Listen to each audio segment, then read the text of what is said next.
tendências demográficas, né?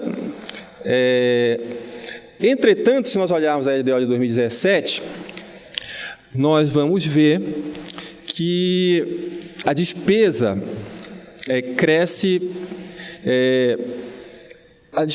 muito, mas as taxas de crescimento da população idosa e de crescimento do PIB projetadas na LDO, elas são similares.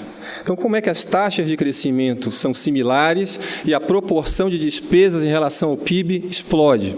Essa pergunta nós nos fizemos, a gente não sabia, né? Então, nós fomos olhar o crescimento do número de aposentados e fomos olhar o crescimento das despesas. Pegamos os dados, DataPrev e tudo mais, salário mínimo LDO, calculamos a probabilidade de uma pessoa se aposentar, a probabilidade do benefício terminar, assumimos o mesmo pressuposto da LDO de probabilidade constante de entrada e de saída e analisamos as taxas de crescimento. Que são essas taxas de crescimento aí? Esse é o número de aposentados e a taxa de crescimento do número de aposentados, né, em relação ao PIB. Nós vimos que, então, que a taxa de crescimento do número de aposentados ela é inferior ao crescimento do PIB. Em um certo momento, mais os gastos explodem.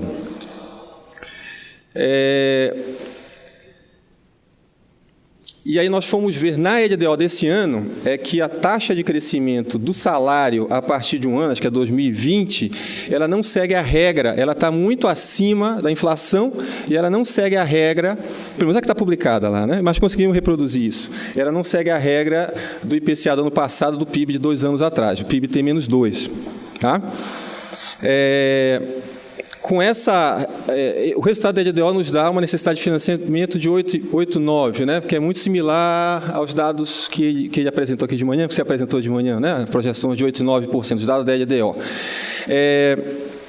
Quando nós usamos a atual regra, que é PIB do ano passado, IPCA do ano passado, mais PIB de 2 anos atrás, nós temos uma diminuição importante nas despesas previdenciárias. Tá? Elas caem ainda entre os 7 e 9, que foi mencionado aqui de manhã, mas cai 2 pontos percentuais na simulação. Tá? É isso, Marcelino? Na simulação. Tá?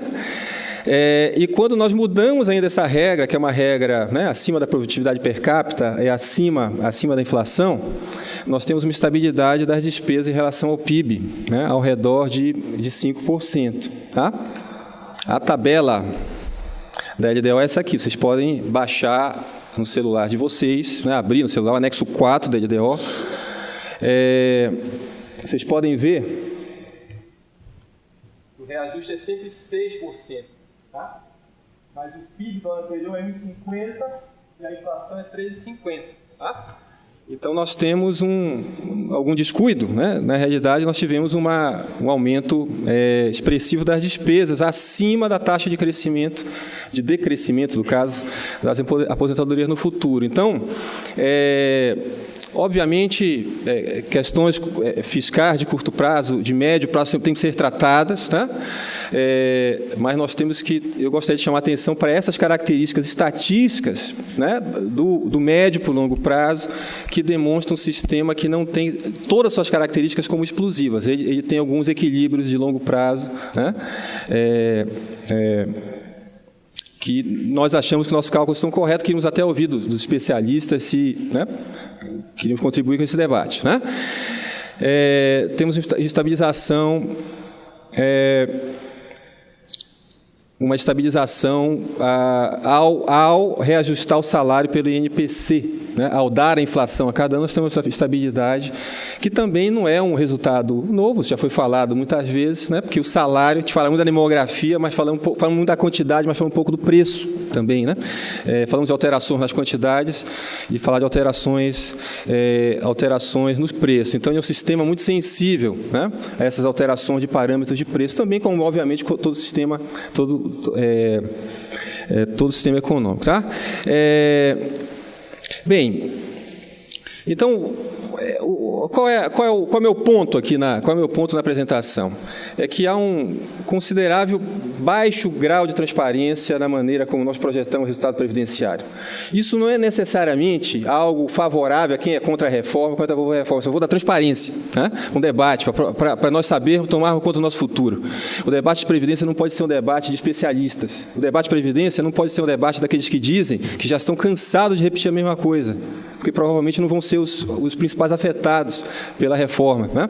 O debate não é um debate de especialistas, é um debate que tem que afetar, que tem que estar sob o controle da maioria dos interessados, né? É disso que se faz a democracia, né?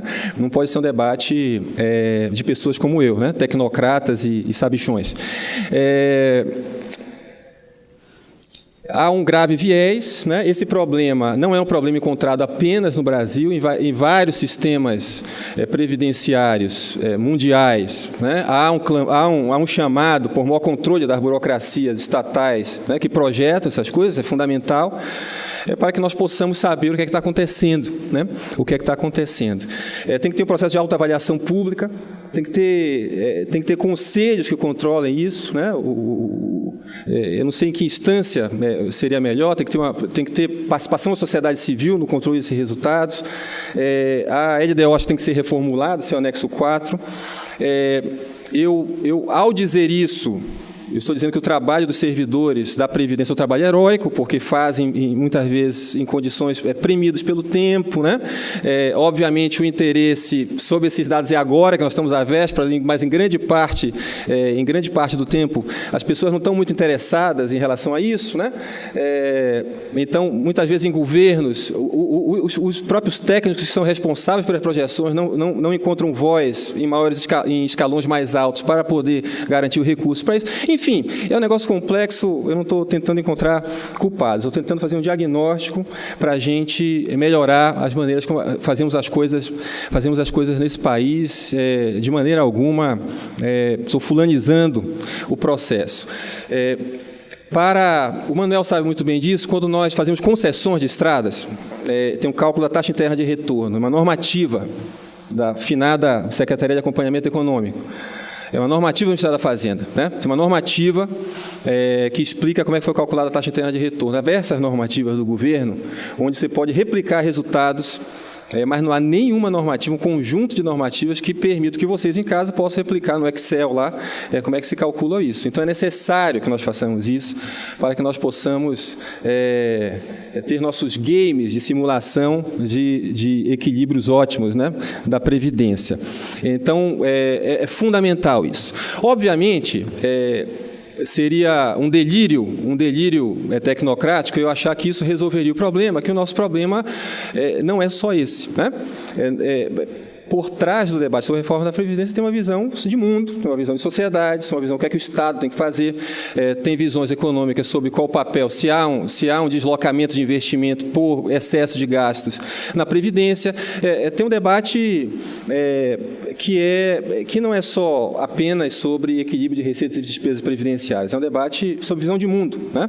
Nós não vamos resolver esse debate sobre visão de mundo só com discussões como essa, né? Porque é uma questão que tem elementos políticos, tem elementos filosóficos, tem elementos de qual país que nós queremos. Mas é fundamental que nós saibamos, ao menos, né, como os dados são geridos, né, como são produzidos, para que nós possamos fazer o debate com um grau de racionalidade. É melhor nós termos explícitas nossas incertezas do que fabricarmos falsas certezas. Muito obrigado.